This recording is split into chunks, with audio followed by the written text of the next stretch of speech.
Hello and welcome to City Focus. I'm Diane Gonzalez. On January 16th, the nation will again take the time to honor the Reverend Dr. Martin Luther King Jr. The birthday of Dr. King is observed here in Lincoln with an annual youth rally and march, an event that is celebrating its 22nd anniversary this year. Joining me to talk about the event are Pete Ferguson. He is the event advisor and he's been working on this event for 19 years. He is also the LPS Youth Development Coordinator. Also with us is Callie Manser. She's a junior at Lincoln Southwest, and this is her first year of participating. And Michael Wilson is a senior at Lincoln East. He is in his second year of participating in the rally. Thank you all so much for being here.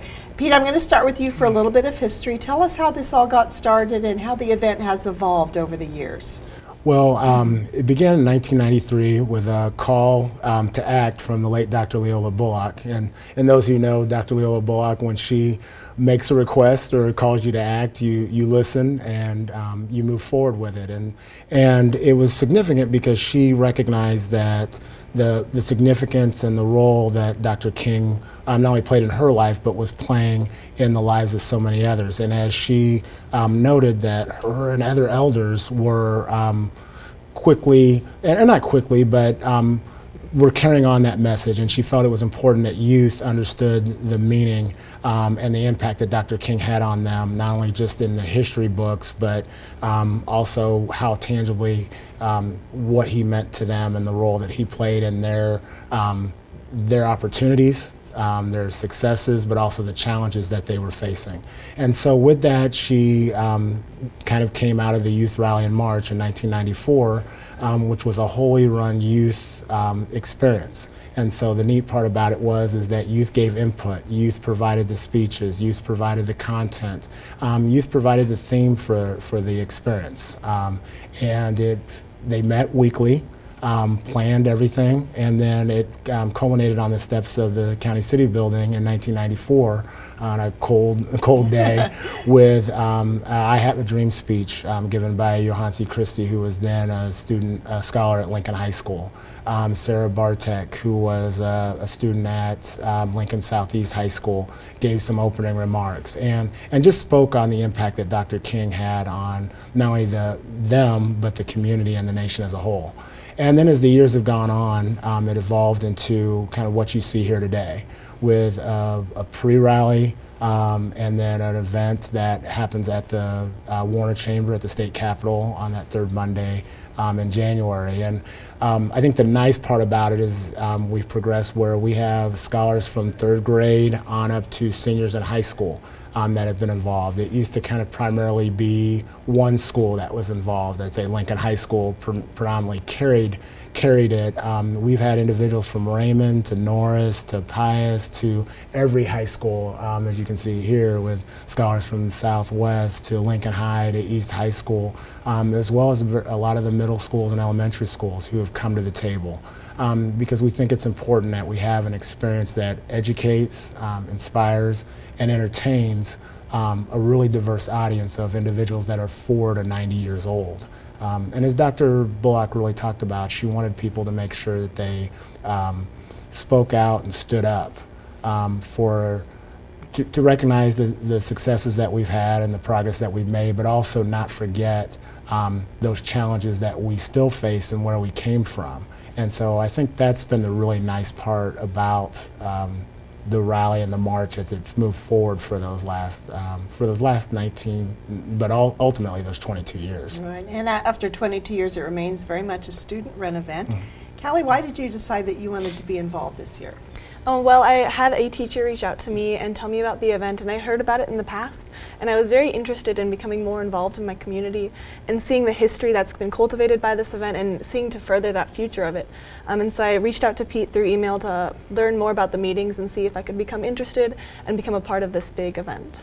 And talk about the theme this year. Every year, the students choose a theme. Talk about this year's theme and what it means. Well, this year's theme is His Dreams Were the Beginning, and Youth Then and Now Shape the World as Comets Impact the Sky. And it was really centered around the Harvard graduation speech from last year that was talking about how youth were growing the future and how we so much resembled the impacts of comets in the sky, and seeing how that kind of big and tremendous event can happen and occur and cause great change, and how youth in everyday life become a part of that and become a part of that change and make the world a better place through it. And so what is your role in the event this year? I'm going to be giving a presidential acceptance speech, so if I was about 35 and running for president. It's a very interesting piece, and it's all my words, and I'm very excited to present it because I love the idea of not only seeing the impact we're having now, but seeing the future that we can project in ourselves and growing towards that and seeing the change that we want to make now and then continuing it throughout our lives. Mike, as we said, this is the second year that you've been involved in the event. Talk about the mission of the event and why it's important to the students. So the mission of this event is to educate, entertain, and inspire just people from across the community and let them know about Dr. King's dream and what we're doing to still enact that today. And what will your role be in the event this year? I will be giving the opening in the rally, and then as well as a piece from the Harvard graduate, his graduation speech poem. It just that talks about how that's sort of where our theme comes from this year, is about how comments impact the sky and how us as youth can impact the world. Well, tell me how Dr. King and his important work has impacted you and your family. Dr. King's work, well, I mean, obviously, you know, I can go to a school that has wonderful academics now, as opposed to being segregated off into a historically, you know, an all African American school. I can interact with peers. You know, I'm able to participate in athletics. You know, my team's WEPO team, student council, and just various things throughout the community. So I think that's one way that he has enabled me and our family to interact and participate in other things. And Callie, what work do you think remains to be done, and how and when will this work be accomplished? Well, I don't know if we can set a deadline for this kind of work. It's something that we're always should be expanding towards and working to better ourselves and working to better our society and our communities.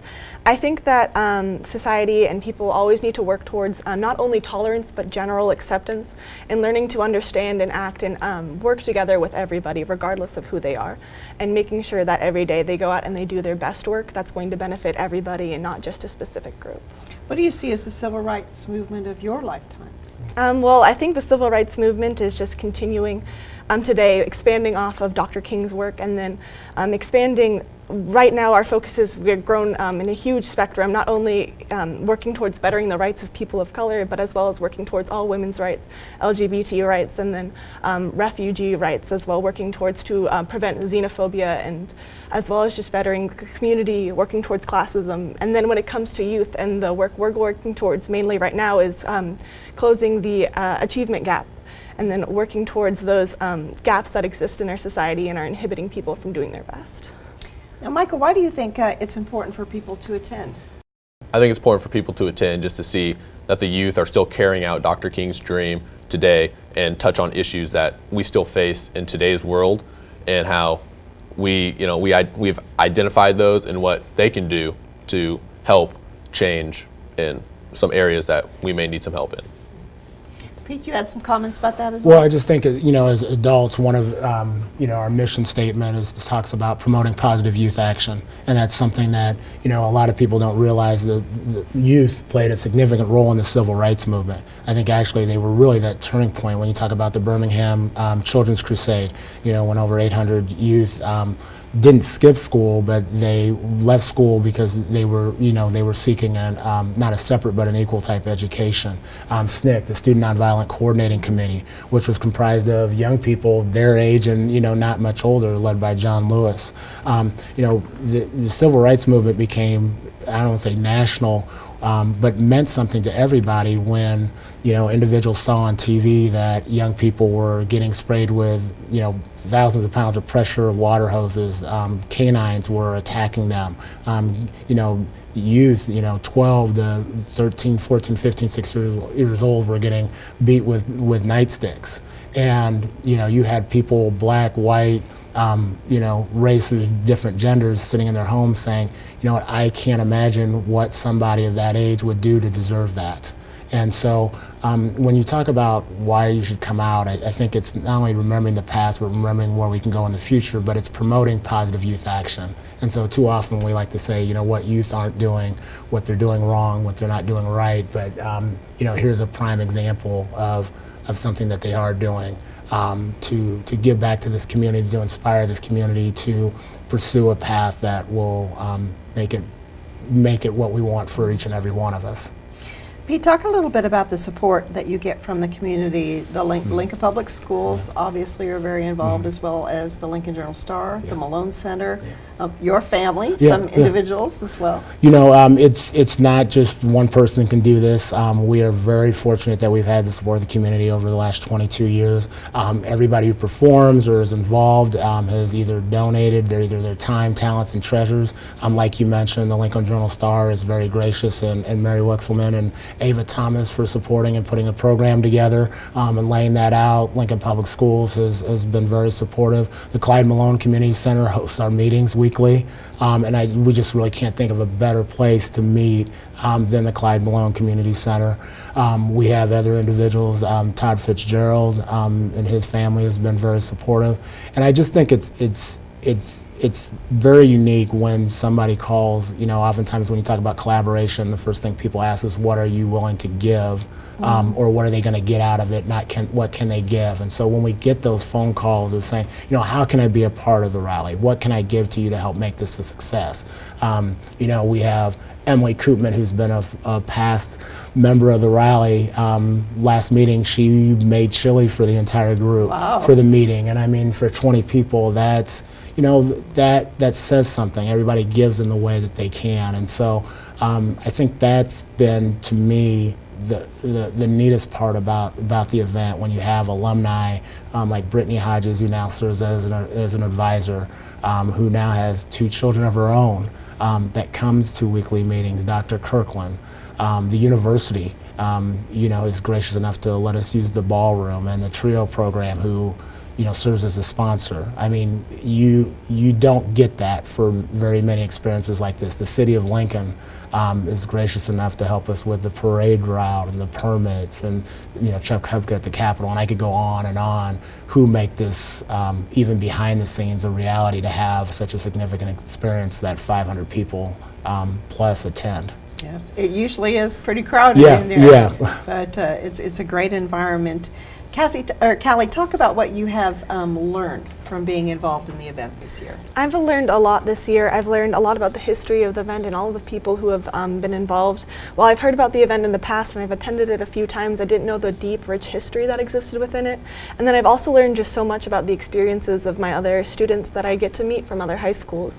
This event has really allowed me to connect and meet a lot of different people and learn a lot of new things, as well as just take away little lessons when it comes to writing these speeches and hearing these pieces and watching the videos that inspire our theme and then inspire the event we're going to have. And Micah, talk a little bit about your future. How will the experience of being involved with the rally carry on in your future in academics and in your work? Well, I think the rally really has just given me a ton of experiences and opportunities to have me be involved in the community. And I mean, one way I know for sure is just public speaking in general. You know, I'm doing things like this in front of the camera, and then I'm giving a speech in front of, you know, 500 plus people. And I think really that's going to help me as I go on and go off into college. You know, I've worked on my public speaking, talking in front of people, and that's helped me a lot, as well as just gaining new experiences to share and have stories for other people as I move on throughout life, telling them about this great rally that I put on when I was in high school. So you're a senior this year, I am. What are your future plans? Well, I've not picked a college yet. It's been narrowed to a few, more in California. So, well, hopefully, I get accepted. That's the plan. So. If you go away, we want you to come back. Okay. All right. And Callie, have you made plans for your future? I'm starting to. I'm just trying to line up a couple of colleges I want to apply to and making sure that I have all my ducks in a row when I get to that point. But I have some time. It's a big job. It's a big job. Thank you both very much. We want to remind everyone of the details then. The Reverend Dr. Martin Luther King Jr. Youth Rally and March is Monday, January 16th. There's an 8:45 a.m. pre-rally empowerment program. That's at the UNL Student Union. The doors there open at 8 a.m. The unifying march through downtown starts at 9:45. We hope the weather will cooperate with that. And then at 10:30 a.m. is the call to action program at the state capitol. Now, if you'd like more information, there's a variety of ways you can find out more. You can call 402-436-1974. You can email mlkyouthRally93@yahoo.com. Again, thank you all so much for being with us today. Good luck with your futures, and we hope for a great rally on January 16th. And thank you for joining us for City Focus.